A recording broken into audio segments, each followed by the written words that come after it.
오늘 보실 성경 말씀은 요한계시록 1장 12절로 20절의 말씀입니다. 몸을 돌이켜 나에게 말한 음성을 알아보려고 돌이킬 때에 7 금촛대를 보았는데 촛대 사이에 인자 같은 이가 발에 끌리는 옷을 입고 가슴에 금띠를 띠고 그의 머리와 털의 희기가 흰 양털 같고 눈 같으며 그의 눈은 불꽃 같고 그의 발은 풀무불에 단련한 빛난 주석 같고 그의 음성은 많은 물소리와 같으며 그의 오른손에 7별이 있고 그의 입에서 좌우에 날선 검이 나오고 그 얼굴은 해가 힘있게 비치는 것 같더라. 내가 볼 때에 그의 발 앞에 엎드러져 죽은 자같이 되매 그가 오른손을 내게 얹고 이르시되 두려워하지 말라. 나는 처음이요 마지막이니 곧 살아있는 자라. 내가 전에 죽었었노라. 볼지어다 이제 세세토록 살아있어 사망과 음부의 열쇠를 가졌노니 그러므로 네가 본 것과 지금 있는 일과 장차 될 일을 기록하라. 네가 본 것은 내 오른손에 7별의 비밀과 또 7 금촛대라. 7별은 7 교회의 사자여 7 촛대는 7 교회니라. 아멘. 사도 요한은 주의 날에 홀로 바닷가에서 아마 묵상을 하면서 주일을 보내고 있었을 것입니다. 그때에 10절에 주의 날에 내가 성령이 감동되어 내 뒤에 나는 나팔 소리 같은 큰 음성을 들으니라고 했습니다. 주일에 큰 음성을 듣게 되는 이러한 놀라운 이제 경험을 하게 되는데 성령님의 큰 감화로 주의 음성을 듣고 돌아보면서 주님을 보게 된 것입니다. 나팔 소리 같은 큰 음성이라 했기 때문에 나팔 소리가 아니고 크게 울리는 음성을 들었다 그 말입니다. 그리고 네가 본 것을 다 써서 아시아 7 교회에 보내라 하는 말씀을 이제 명령을 받게 된 것입니다. 그때에 돌아보니까 주님의 모습이 얼마나 영광스러웠던지 먼저 금촛대 사이에 나타나신 우리 예수님의 모습을 보게 됐습니다. 이 모습이 얼마나 영광스럽고 두려운지 그는 17절에서 엎드려져서 죽은 자같이 되었다라고 했습니다. 그러면 사도 요한이 본 예수님의 모습은 어떤 모습인가? 다시 오실 예수님, 재림하실 예수님의 모습을 살펴보겠습니다. 먼저는 그 7 금촛대 사이에 나타나신 예수 그리스도였습니다. 예수께서 그냥 요한의 개인을 위해서 나타나신다면은 사도 바울에게 나타나셨듯이 허옇게 빛 가운데서 그냥 이렇게 나타나시고 이제 밤모습 그 바닷가에서 묵상을 하고 있었으면 거기서 그냥 이렇게 한번 나타나시면 될 일인데 그게 아니고 요한에게 재림하실 주님의 모습은 교회를 상징하는 7 금촛대 사이에서 이렇게 나타나신 모습입니다. 7 금촛대 사이에 나타나신 예수님의 모습과 사도 바울이 다메섹 도상에서 햇빛보다 더 밝은 빛이 그냥 빛으로 환하게 나타나신 모습하고는 사뭇 많이 다릅니다. 본문 12절 13절에 보면은 몸을 돌이켜 나에게 말한 음성을 알아보려고 돌이킬 때에 7 금촛대를 보았는데 촛대 사이에 인자 같은 이가 있더라 그랬어요. 7 금촛대라고 번역을 했지만 당시에는 초가 없었기 때문에 7 등잔이라고 번역을 해야 되고요.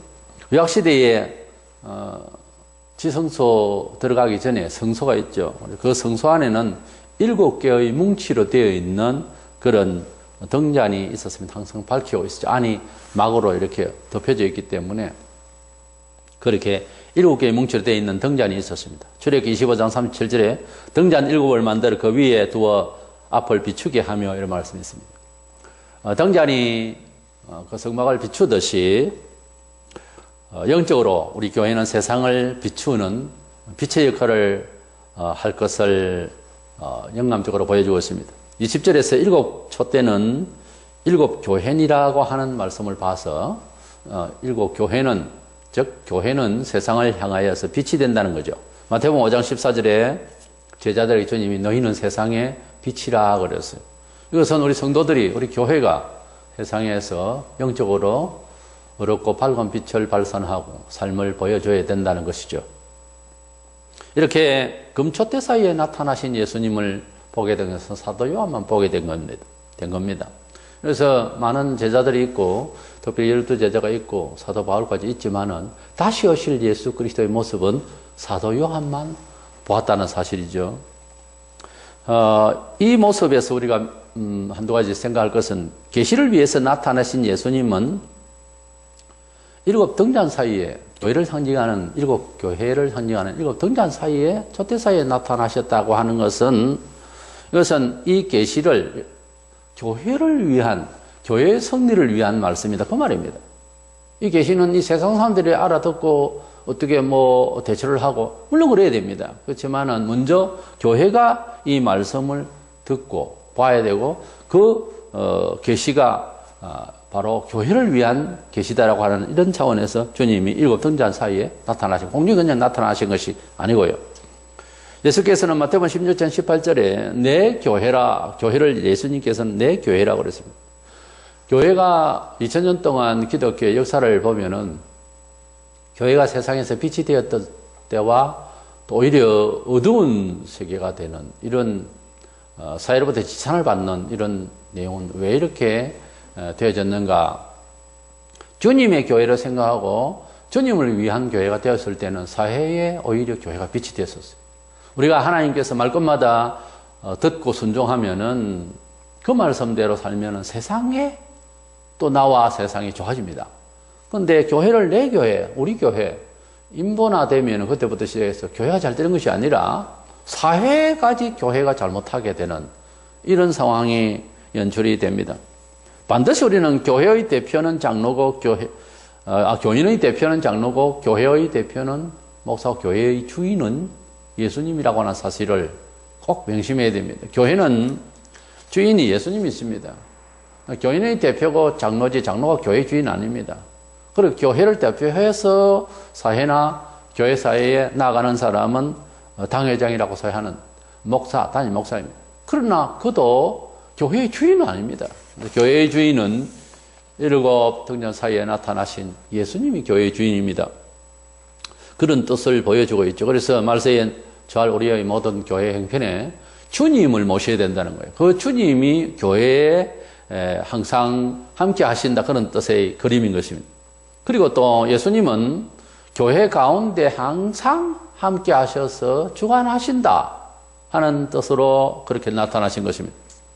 예수님이 교회의 주인이기 때문에 교회 속에 등잔 속에 일곱 등잔 가운데서 주님이 나타나신 것입니다. 이것은 종말론적 계시가 교회와 관련이 있다는 거죠. 이렇게 종말론적 계시를 가지고 사람을 놀래킨다든지 이렇게 세상 역사에 어떤 반영을 하기 위해서 이해를 한다든지 그런 게 아니에요. 성경을 해석을 할 때에는 교회를 중심으로 해석을 해야 됩니다. 믿음으로 해석을 해야 됩니다. 그래서 성경은 세상을 향하여 구원하기 위한 음성이지만은 이 말씀이 누구에게 직접 관련이 되나 하면은 성도에게 관련되고 교회에 관련되는 거예요. 그러니까 성경을 가지고 세상 사람들이 하나님도 믿지 않냐고 어떻게 이용을 하려 해도 그것은 잘 안 될 수가 있습니다. 하나님이 우리 교회를 통하여 역사하시기를 원하는 것입니다. 그러므로 이 교회는 이 계시의 말씀, 주시려고 하는 이 계시의 말씀을 잘 들어야 됩니다. 왜냐하면 일곱 등잔 사이에 나타나신 예수께서 이 계시를 하신 것은 교회와 관련되기 때문에 그렇습니다. 그래서 교회를 주님의 권능 가운데서 지켜주시만 약속하시기 위해서 그런 내용으로서 그림이 그렇게 나타나게 된 것입니다. 등잔 사이에 나타나신 주님을 요한이 볼 때에 인자 같은 이가 나타나다고 그랬습니다. 그 인자 같은 이라고 하는 말은 곧 메시아 예수님을 다른 말로서 표현한 것인데 다니엘서 7장 13절과 14절에 또 그런 말씀이 있습니다만은 마태복음 24장 44절에 이러므로 너희도 준비하고 있으라 생각하지 않은 때에 인자가 오리라. 인자란 말은 예수님 자신에 대한 다른 별칭으로서 인자라 그래서 사람 인자 아들 자자인데 이 인자가 오리라고 했는데 사람 같은 이 인자 같은 이 말이 무슨 말입니까? 예수님을 볼 때에 우리 일상에서 서로 보고 있는 사람을 대하듯이 사람으로 보이지는 않았다는 거죠. 인자 같은 이 사람 같은 이라고 하는 이 어감은 사람으로 보이긴 한데 사람 이상이 그 무엇이다는 거죠. 그 예수님께서 지상에 계실 때에도 하시는 일이나 이런 일들은 지구촌에 그냥 태어난 사람으로 하신 일이 아니잖아요. 그래서 예수님의 인격을 신성과 인성을 겸하신 분이라고 보통 해요. 그래서 예수님께서는 사람이신데 하나님으로 사람이다. 성자 하나님으로 사람이시라고 그렇게 우리가 알듯이 다시 오실 예수님도 사람으로 보이는데 사람 이상이다. 인자 같은 이라고 그랬거든요. 그래서 우리 예수님을 우리가 장차 만나게 될 것인데 어떤 분으로요? 사도 요한이 지금 뵌 분같이 그렇게 뵙게 되는 것입니다. 그래서 그분은 우리가 이렇게 딱 보면은 사람이라고 해야 되는데 신과 같고 이런 식이 되는 거죠. 인자 같은 이라는 표현이 그런 뜻입니다. 우리 두 번째로 예수님의 그 모습에 대해서 이제 열거한 내용을 다시 살펴보겠는데 재림하실 예수 그리스도의 모습, 그 부활은 너무나도 부활하신 그 모습은 너무나도 이제 영광스러운 모습이었습니다. 그래서 그 부활 성천 이후에 영광이 되신 그 몸을 보게 된 사도 요한은 너무너무 놀랐습니다. 사도 요한은 12제자 중에서 특별히 좀 젊었습니다. 아마 20대 초로 알고 있습니다. 요한은 요한복음, 요한 1서, 2서, 3서 그리고 요한계시록 신약 27권 중에 5권을 쓴 사람인데 그 책들마다 보면은 신령면에 있어서 예수께서 어떤 분인가에 대한 신성면에 있어서 치중을 하게 된 겁니다. 같은 교육을 받고 같은 환경에서 우리가 자라는 동시대 사람이라도 각양 사람들이 가지고 있는 기질이라는 게 있어요. 그것을 통해서 여러 사람들이 여러 기질이 있는데 똑같이 생긴 사람이 없듯이 그 기질을 사용하셔서 하나님의 다양한 모습을 보여주신 것이죠. 그 중에서 사도 요한은 성격이 굉장히 예민한 사람입니다. 그래서 요한복음에 보면 예수님의 그 신성에 있어서 어떤 분인가 하는 것을 치중을 하는데 다른 사람은 신령하지 않다 그 말이 아닙니다.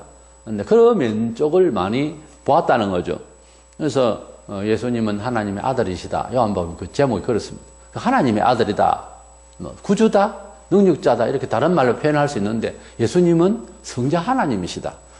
이 말을 하기 위해서 1장에서부터 굉장히 그 신성면에 있어서 지정을 하고 있는 것을 보죠. 그래서 결국 요한계시록까지 쓰게 된 사도 요한입니다. 그 영감적인 사람, 그 신령한 사도임에도 불구하고 다시 오실 주님의 모습을 보고 엎드려져서 쓰러졌습니다. 사도 바울도 다메섹 도상에서 햇빛보다 더 밝은 빛으로 음성과 함께 나타나셨을 때에 주님을 보고 그냥 엎드려졌습니다. 예수를 처음 믿을 때는 예수라고 하는 한 외국인의 인물사적인 입장에서 보게 되죠. 또 듣게 되죠.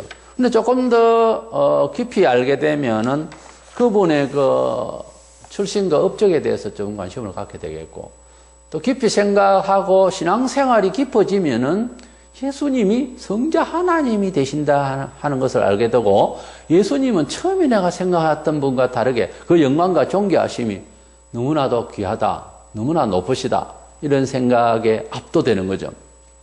그래서 처음에 우리가 전도를 받거나 처음에 우리가 예수를 믿을 때에는 단지 한 교주의 이름을 부르고 그렇게 생각하고 옵니다. 두벅두벅. 그런데 나중에는 깊어지면은 예수님이 나에게 내 인생에 존귀함을 받으셔야 된다는 데까지 이르지요. 이래서 감히 주 예수를 함부로 대하기가 어려워집니다. 점점점 신앙이 깊어지면은. 우리가 모르니까, 손주가 할아버지에 대해서 뭘 압니까? 그저 사랑만 받을 줄 알죠. 점점점 나이가 들면은 경외심이 생기고, 점점점 이렇게 이제 깨달아지고 하면은 부모에 대한 효심이 생기는 거예요.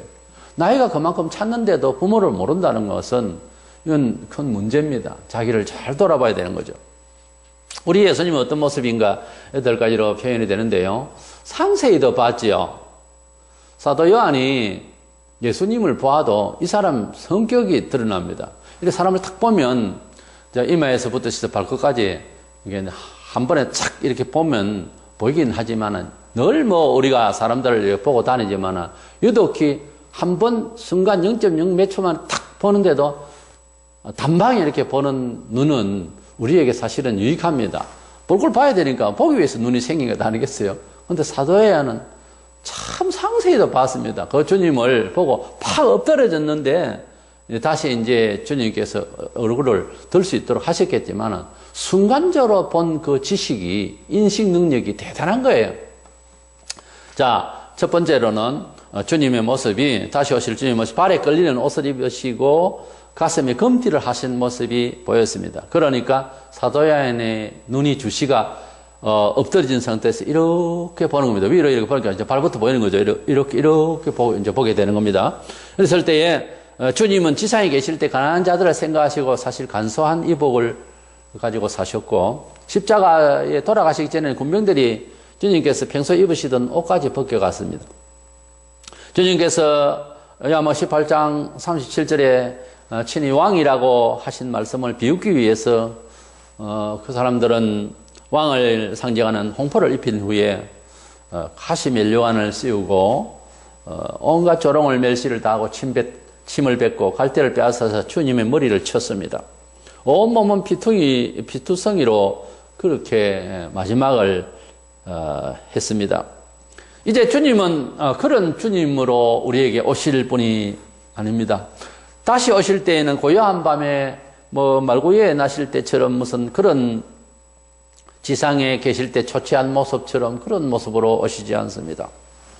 우리 주님은 오실 때에 십자가로 돌아가실 때 온몸이 피로 얼룩진 그런 모습이 아니라 세상에서도 그렇게 입힐 수 없고 빛날 수 없는 무수리 만침 놀라운 영광의 빛으로 오실 것입니다. 그 모습을 사도 요한이 본 거예요. 본문 1장 13절에 촛대사의 인자 같은 이가 발에 끌리는 옷을 입고 가슴에 금띠를 띠고 그랬습니다. 이 옷 모양을 보면 구약의 제사장들이 입었던 예복을 떠올리기도 합니다. 그리고 가슴에 금띠를 띠고 있는 모습은 군왕의 모습을 상징합니다. 과연 주께서 입으신 옷은 왕의 자태였습니다. 큰 대제사장이시며 만왕의 왕이 되신 분으로 그 옷을 보인 것입니다. 그래서 사도 요한이 다시 오실 주님의 모습에서 만왕의 왕이시요 큰 대제사장이시요 그러한 의미스러운 왕으로서 이렇게 보게 된 것입니다. 두 번째로는 머리털이 이제 나타나는데 이 머리털은 흰빛으로 나타났습니다. 이것은 주님의 신성한 모습을 상징합니다. 사람의 머리카락은 그 사람의 존재감을 상징하기도 합니다. 예술인들이 가지고 있는 머리카락, 젊은이들의 머리카락, 어른들의 머리카락, 노인의 머리카락, 이 머리카락의 모습은 그 사람의 존재감을 상징하기도 합니다. 근데 다시 오실 예수 그리스도의 머리카락의 빛은 신성한 모습이었습니다. 가시 면류관으로 죄인시하며 저주하던 그 주님의 머리 모습이 이제는 아주 영광스러운 신성한 그러한 머리카락 모습으로 나타나신 것입니다. 본문 14절에 그의 머리와 털의 희기가 흰 양털 같고 눈 같으며 라고 했습니다. 희다는 말, 그런 거룩하다, 어렵다 그런 뜻입니다. 또 영원한 존재감을 상징하기도 합니다. 주님의 이와 같은 모습은 죄인 취급을 했던 세상을 향한 완전한 의인으로 나타남이고, 우리 주님을 그렇게 비하했던 그 사람들에게, 이 죄인들에게 이제는 그것이 아니라 완전하신 분이고 높으신 분이고 온전하신 분이다, 의로운 분이다 하는 것을 보여주신 내용입니다. 주님의 재림에서 주님 당신이 심판하시는 이러한 내용, 이 중심은 완전하다 하는 뜻입니다. 신이 하는 일이다 하는 모습입니다. 군왕의 모습이요, 그 발에 끌리는 모습을 보고 누군가 하면서 얼른 쳐다보는 게 발끝을 보다가 얼굴을 먼저 보잖아요. 그래서 머리를 보니까 이 모습은 신성한 신의 모습이다 그 말이에요. 그 다음에 눈을 또 이렇게 내려서 이제 머리카락에서 눈을 봅니다. 눈은 보니까 불꽃같이 쏘아보았습니다. 눈빛은 정신을 나타냅니다. 눈빛은 판단을 나타냅니다. 눈빛은 이제 심판을 나타냅니다. 살아있는 고기의 눈과 죽은 고기의 눈빛은 다릅니다. 사람의 눈빛들도 마찬가지입니다. 피곤할 때의 눈빛과 명랑할 때의 눈빛과 슬플 때의 눈빛이 다릅니다. 눈빛은 마음의 창이라고 합니다. 우리 주님의 눈빛은 본문 14절에 그의 눈은 불꽃 같고 그랬습니다.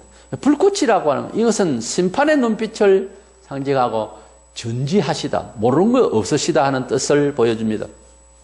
오늘 우리 성도들이 이제 기도하다가 불꽃 같은 눈빛을 우리를 하감하시옵소서. 이런 기도를 하게 되는 주님의 그 전지성을 이해하겠다는 건 좋은데, 그것은 심판의 눈빛이기 때문에 그런 형용을 할 필요까지는 없습니다. 우리가 주님이 잘 살펴달라고 머리털까지 세시는 주님, 이렇게는 형용이 좋게 보이지만 불꽃 같은 눈빛으로 우리를 보세요. 그러면 우리를 심판하세요 하는 말, 직역을 하자면 그렇게 됩니다.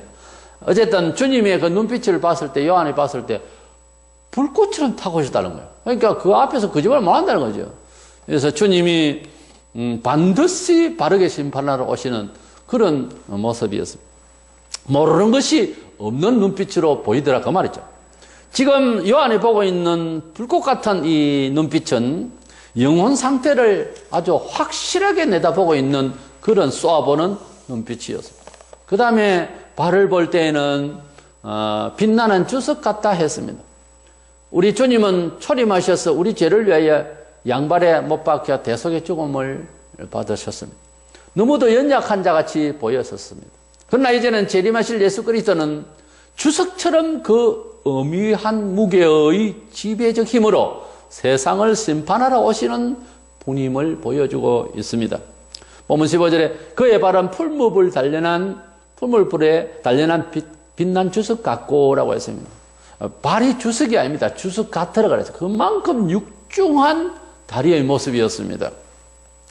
못 박히신 다리, 그 피곤하신 다리가 이제는 주석같이 무거운 묵직한 다리로 보이더라는 겁니다.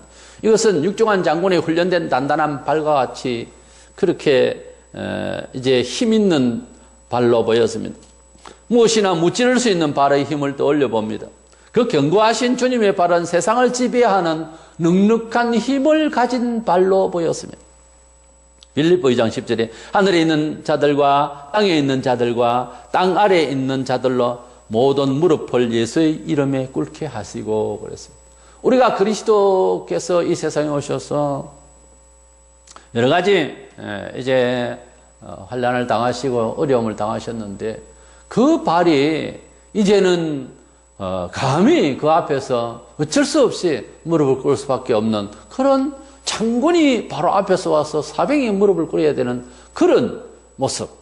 그리고 적의 사병을 이제 우리의 장군이 가서 바로 무릎을 꿇게 하는 그런 모습의 그 육중한 발 모습을 보게 된 것입니다. 우리 주님은 빛난 주석 같은 큰 육중한 발로서 나타나신 모습을 보았습니다. 그리고 요한에게 말씀하시는 주의 음성을 들었는데 많은 물소리 같았습니다. 사람의 목소리에도 직업성이나 인격과 그리고 전달하고자 하는 그 내용 중심을 알아볼 수 있습니다. 여성처럼 연약한 목소리에는 의지가 강함을 느낄 수가 없죠. 주님은 이미 큰 나팔 소리 같은 음성으로 요한에게 말씀하셨습니다.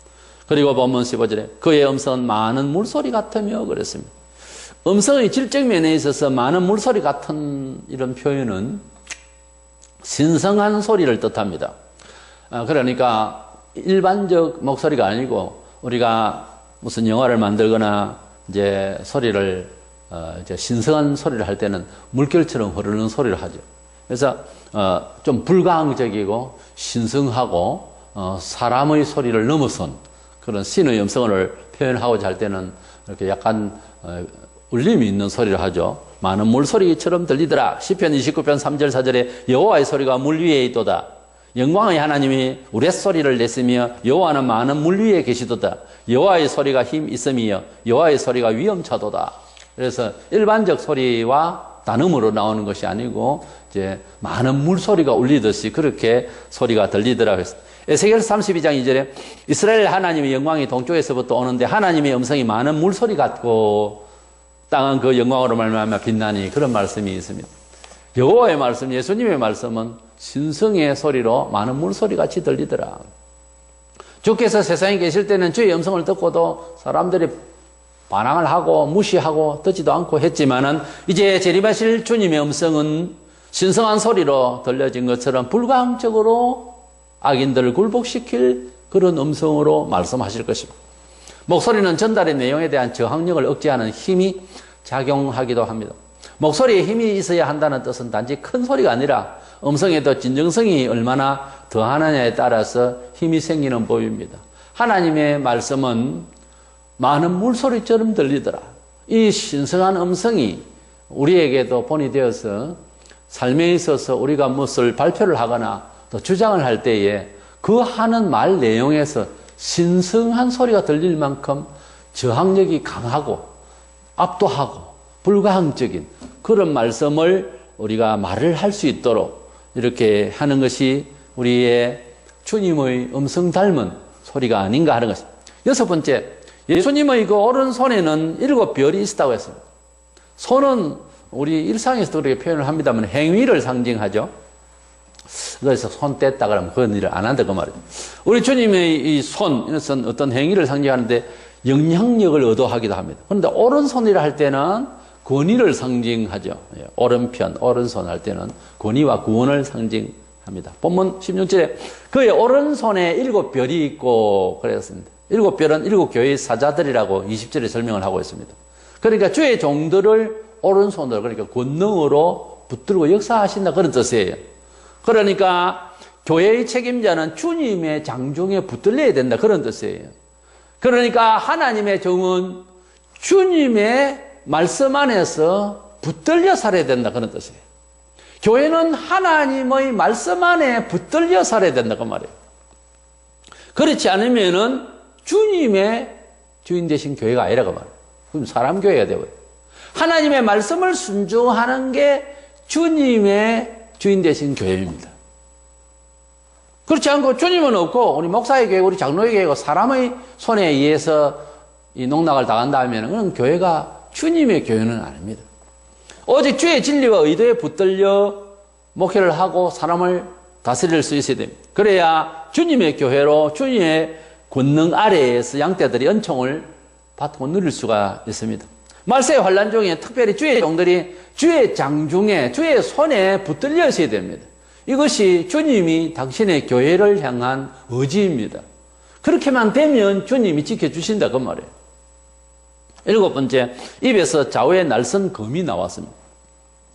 입은 의사 전달하는 귀중한 몸의 구성인데 요한이 본 주님의 입에는 좌우에 날선 검이 나왔습니다. 그냥 칼을 입에 물고 있으면 보기가 흉하지만은 꼭 그런 뜻이 아닙니다. 그림은 그렇게 보이는데 거기에는 의미가 있어요. 요한은 그런 의미로 봤다 그 말이에요. 보면 16절에 그의 입에서 좌우에 날선 검이 나오고 그랬습니다. 이 모습은 신구약의 말씀으로서 완벽한 판단을 하러 오시는 예수고 말씀의 주님이시다 그런 뜻이에요. 세상을 말씀으로 심판하러 오실 주님이다 그런 뜻이에요. 날선 검이 입에서 나오더라 말은 시각적으로 입에서 칼만 보인 그림이 아니고 진리와 말씀으로 이 세상을 심판하러 오실 주님을 본 겁니다. 히브리서 4장 12절에 하나님의 말씀은 살아있고 활력이 있어 좌우에 날선 어떤 검보다 예리하여 혼과 영과 및 관절과 골수를 찔러 쪼개기까지 하며 또 마음의 생각과 뜻을 판단하나니 하나님의 말씀을 칼로 비유했어요.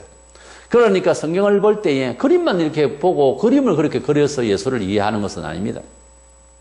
우리 예수님은 우리에게 말씀으로 우리에게 당신이 구주 되신가 다시 오실 때에도 말씀으로 판단하실 말씀이 육신이 되신 분이에요. 그러니까 예수님은 온통 생각과 출생의 그 내용과 그리고 다시 오실 때에 하실 일이 온통 하나님의 진리의 말씀으로 가득하신 분입니다. 시대를 이기고 세상을 이기려면은 지금도 주님의 말씀에 칼을 지니라고 에베소 6장 17절에 구원의 투구와 성령의 검, 곧 하나님의 말씀을 가지라 그랬어요. 하나님의 말씀은 이미 오시기 전부터 주님께서 오시기 전부터 우리가 일상을 살아가면서 신앙생활을 할 때에 이 말씀이 판단 능력이 된다는 거죠. 하나님의 말씀이 세상의 모든 악의 도전을 이길 수 있는 무기가 된다는 말이죠. 그래서 이 말씀대로 우리가 살아갈 때에는 정신적으로 칼을 지니고 적을 무찌르듯이 아주 최고 좋은 그런 칼이 된다는 말입니다. 말씀이 육신이 되신 예수님 요한복음 1장 14절에 마지막 심판 때에도 역시 말씀으로 심판할 것인데 이미 우리에게 주신 성경 진리의 말씀 내용대로 세상을 심판하게 될 것입니다. 혹 어떤 사람은 예수님이 오실 때 심판할 때는 다른 기준이 있을까 생각을 하는데 절대 그렇지 않습니다. 주님께서 우리에게 오실 때에는 반드시 하나님의 말씀으로 심판하게 될 것입니다. 이래서 이미 주신 이 말씀을 우리가 읽고 듣고 지키는 가운데서 말씀을 통해서 우리가 생활하고 판단하고 주님 오셔서 우리에게 잘했다 칭찬하실 내용은 하나님 말씀을 기준으로 해서 신앙생활을 어떻게 했는가 볼 거기 때문에 신구약 성경 말씀이 판단의 기준이 될 것입니다. 그리고 8번째, 얼굴을 보았는데 그 얼굴에는 힘있게 비치는 해와 같았다 그랬어요. 사도 바울도 그런 모습을 얼른 보기는 했습니다만은 예수님의 얼굴 전체의 모습이고 그 얼굴의 빛은 영광스러운 자태였습니다. 본문 16절에 그 얼굴은 해가 힘있게 비치는 것 같더라 했습니다. 주님이 십자가로 돌아가실 때는 큰 죄인 같은 형상으로 비춰졌습니다. 많은 사람들은 예수님을 보면서 희롱했고 십자가에 못 박고 피를 흘리는 그 얼굴 모습을 보면서 저주의 말을 했습니다. 그러나 그 모습은 이제 변하여 부활 이후에 성천 이후에 이제 재림하실 때 당신의 모습은 그 영광스러운 그 빛의 모습이 먼저는 사도 바울이 봤습니다. 너무나도 빛이 나서 감히 바로 쳐다볼 수가 없었어요. 사도 바울은 그 자리에서 엎드러졌고 눈이 그냥 완전 가버렸습니다. 비를 같은 것이 덮여졌고 사흘 동안 보지도 못했습니다. 그 예수를 우리가 앞으로 볼 것입니다. 그러나 재림하실 예수님의 모습, 그 모습은 죄인들이 보기에는 너무나도 무서운 것입니다. 지금 사도 요한도 보고 엎드러지는 이런 장면이 나왔습니다. 이 예수를 지금도 사람들은 우습게 생각합니다. 우리가 믿고 있는 예수님은 이제 십자가로 돌아가신 예수님을 믿는 것이 아니고 다시 오실 예수님을 보았던 사도 요한이 보았던 이 예수를 우리가 믿는 겁니다. 그러니까 이 예수 그리스도의 영광 앞에 우리가 말을 함부로 할 수 있겠습니까? 가볍게 할 수가 있겠습니까? 우리는 자부심을 가지고 이 예수 그리스도께서 영광의 주께서 우리 보고 친구라 하셨습니다. 그래 우리가 좀 친구다워야 되지 않겠어요? 이 신성하신 모습 앞에 모든 사람들이 주목을 할 수밖에 없는 그 얼굴 모습 앞에 사도 요한은 엎드러지고 말았습니다.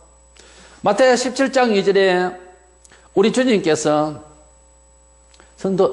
제자들 앞에서 잠시 한번 그들 앞에서 변형돼서 그 얼굴이 해같이 빛나며 옷이 빛과 같이 휘어졌더라. 성천 전에 지상에 계실 때 잠시 한번 연출을 하셨습니다. 주님이 어떤 분이라는 걸 한번 보여주시려고 한 거죠. 제자들이 예수를 일개 교주나 선지자나 큰 선지자나 뭐 이런 정도로 생각을 하면 있으면 안 된다고 말이죠. 주님께서는 지상에 계실 때부터 만왕의 왕으로 오셨어요. 잡히실 때에 네가 왕이야 그렇다고. 근데 못 알아듣고 잘 모르니까 눈이 어두우니까 안 보이는 거예요. 그런 예수로. 우리가 지금도 예수님을 믿지만 어떤 사람은 예수님을 자기 아버지보다 아니 이 땅의 그 어떤 왕보다 존귀하게 여기게 됩니다. 그분을 믿지 마라. 그분이 그런 분이 아니라고 말하라 해도 순교까지 하면서 그건 아니라고 당신이 안 보이니까 그렇지. 내가 믿는 예수는 그런 분이라고. 그래서 순교까지 하는 겁니다. 내가 예수를 어떻게 바라보고 있느냐 하는 차원 맞춰서 세상 사는 거예요. 그러니까 우리 예수님을 바라보게 된 사도 요한은 그 이후로 어떻게 살았겠습니까?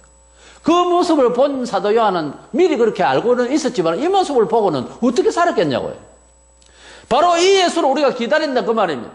이 예수 그리스도의 영광스러운 모습 앞에 지금 우리가 있는 거예요.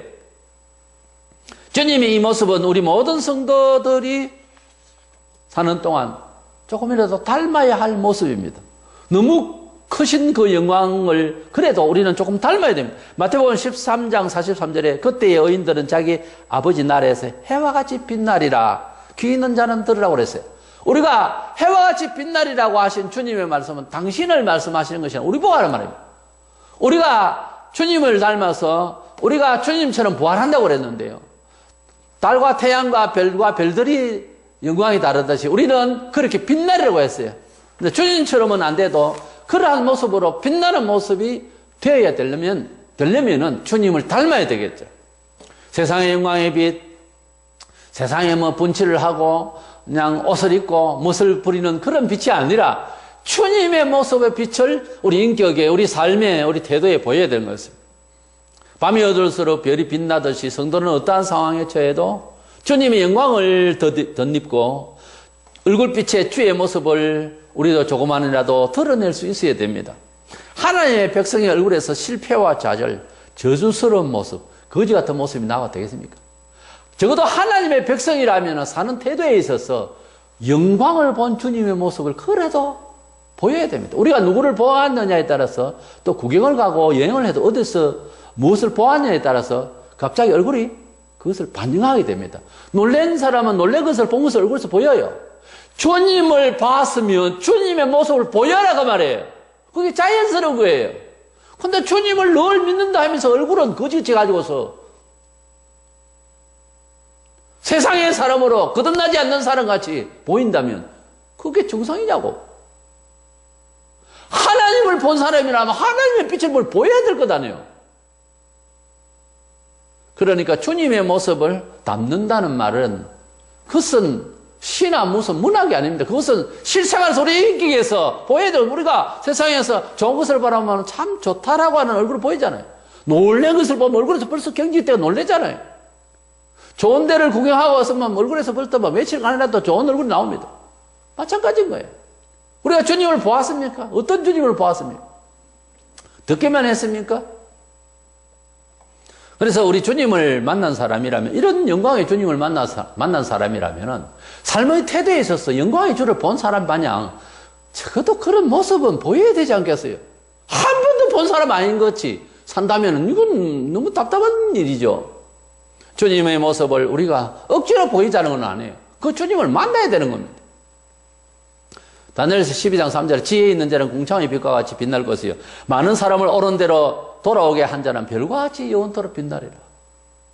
오늘 15장 41절에 해의 영광이 다르고 달의 영광이 다르며 별의 영광도 다른데 별과 별의 영광이 다르다. 바울이 영광의 빛, 이 말을 왜 했습니까? 이것은 시가 아닙니다. 실질적으로 주님을 닮은 만큼 빛이 나게 돼 있어요. 저 세상에 가서. 하나님 나라에 가서 우리가 부활했을 때에 그 얼굴에서 빛나는 모습만큼 이 세상에서 인내하고 수고했다는 겁니다. 거짓말할 수가 없어요, 빛이. 우리가 전기불도 이제 랜턴이나 후레쉬 내는 데서 건전지 약이 좀 떨어지면 희미하죠. 불은 불인데 앞을 가릴 수 없을 정도로 희미하면 또 갈아야 되지 않아요. 적어도. 그거 같으면 새야를 가면 기계도 팽 하고 빨리 돌고 빛나죠? 후레쉬도 아주 빛이 나죠? 약이 떨어지면 힘이 없잖아요. 힘이 없어 보이는 모습은 좋은 게 아니죠. 누가 그걸 닮으려고 합니까? 우리가 작은 일이나 큰 일이나 힘차고, 주님처럼 강하고, 죽는 것 같아도 살고, 아브라함이 이삭을 잡을 때도 살려주시는 하나님을 믿고, 좀 이렇게 좀 용기 백백하고, 이런 모습이 세상을 지으시고, 창조하시고, 섭리하시고, 지혜롭게 역사하시는 하나님의 자녀다운 거예요. 하나님의 자녀는 당당해야 되는 거예요.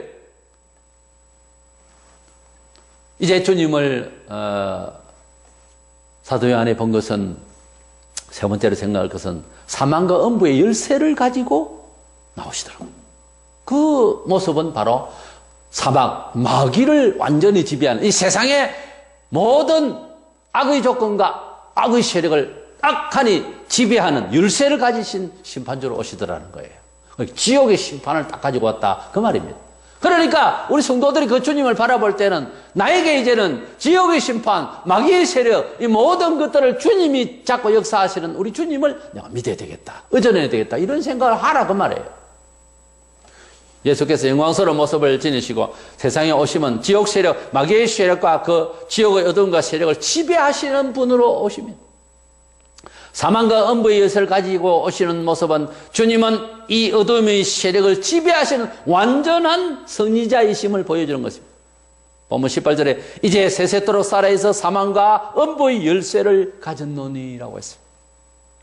십자가로 돌아가셨던 주님께서 부활하심으로 이미 사망의 세력을 이기신 분으로 증명이 되셨지만 이제는 재림하실 때에 이 사망의 음부의 열쇠를 가지고 심판하러 오시는 분이다 하는 것입니다. 이 사망의 음부, 구약의 서울에 해당되는데 이 음부는 신약의 하데스라는 악인들이 처하는 곳으로 보는 것이 옳습니다. 요한에게 명하시기를 19절 그러므로 네가 본 것과 지금 있는 일과 장차 될 일을 기록하라 했습니다. 그래서 사도 요한은 이 모든 내용을 보고 기록을 했습니다. 본 것은 20절에 설명한 길을 네가 본 것은 여기 설명이 나옵니다. 오른손에 7별의 비밀과 또 7금 촛대라. 7별은 7교회의 사자여 7촛대는 7교회니라고 말씀하십니다. 그러니까 네 본 것은 하는 말은 현재 보고 있는 예수님 모습과 그 말씀들을 말합니다. 그리고 지금 있는 일을 하는 것은 당시에 아시아 7교회의 상황을 말하는 거예요. 그 다음에 장차 될 일 하는 말은 세상 마지막 때 일어날 일로 여러 사람들이 해석을 조금 달리 하는데 저는 6장 이하에 있는 계시를 말해요. 그러니까 6장 이하는 사도 요한의 시대에 일어날 일이 아니다고 말해요. 그래서 네 본 것, 지금 있는 일, 그리고 장차 될 일, 이렇게 세 가지를 기록을 하게 됩니다. 일단 이 계시록은 당시에 있을 성도들을 위한 그러한 복음의 메시지와는 사뭇 다릅니다. 그래서 종말에 있을 내용으로 보는 것이 맞습니다. 감난산에서 종말에 대한 예언의 말씀을 들을 때에 베드로, 야고보, 요한, 안드레가 이렇게 들었는데 여기에 요한이 들었는데도 요한복음에는 그 귀중한 공관범수에 다 실려 있는데 마태의 24장, 누가복음 20, 마가 13장, 누가복음 21장 다 있는데 요한복음에 빠져 있어요. 중요한 내용이거든요. 다시 오실 예수님은. 거기에 내용을 보면은 당시에 있을 일만 말씀하신 것이 아닙니다. 장래에 마지막 때에 다시 오실 때까지를 말씀하셨기 때문에 계시록도 이렇게 긴 말씀으로서 다시 오실 예수님에 대한 내용이거든요.